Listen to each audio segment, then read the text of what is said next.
How do you get people to care? How do you get those who care to do more? And how do you identify those who don't know they care yet?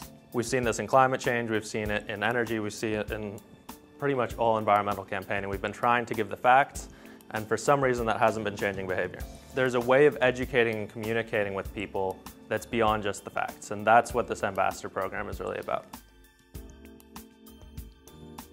All of these organizations came together with the singular goal to make sustainable seafood or ocean-friendly seafood more accessible to the broad consumer audience as well as to retailers, and support them with resources and information to help move everyone in a more ocean-friendly, sustainable direction.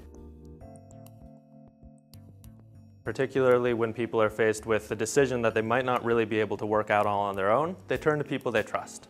So we see this in financial decisions, we see this in politics, and the same thing works across many, many issues. Seafood's a great example. It's a very complex issue. People may not want to delve into all of the science, they may not have the time, they may not know, but they would trust a chef, they would trust a blogger, they might trust someone who's a food critic to say, hey, you should try this, and it makes it simple for them. We're connecting with other experts and other people that are passionate about the issue, but coming at it from different perspectives. Essentially, I love seafood so much, I want to make sure our next generation will be able to enjoy what I've enjoyed.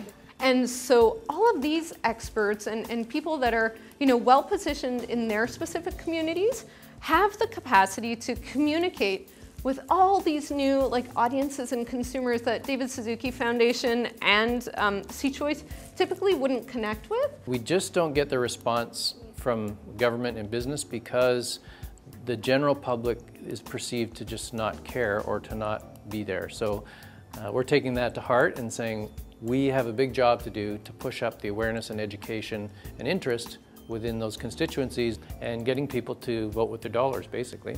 When consumers speak with their wallets, when they actively choose not to purchase something, that has a ripple effect. So of course then retailers won't be getting this product from their distributors won't be getting them from fishermen, and then the last piece of the pie is always legislation that shifts.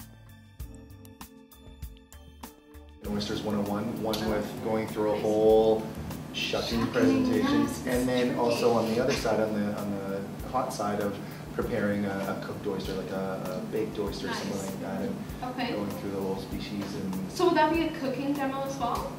Yeah, absolutely. Okay. Yeah. And we would do it in the restaurant? In the restaurant, yeah. Selling seafood to different, people with different ethnicities, they prepare seafood differently, and they eat it differently, and so I was interested in actually looking into that. We maybe can have a segment, the consumer segment, talking about smart use seafood. It looks like you use the seafood more smartly, it's better for your health, for environment. The sky's the limit on the kinds of events that you can pursue.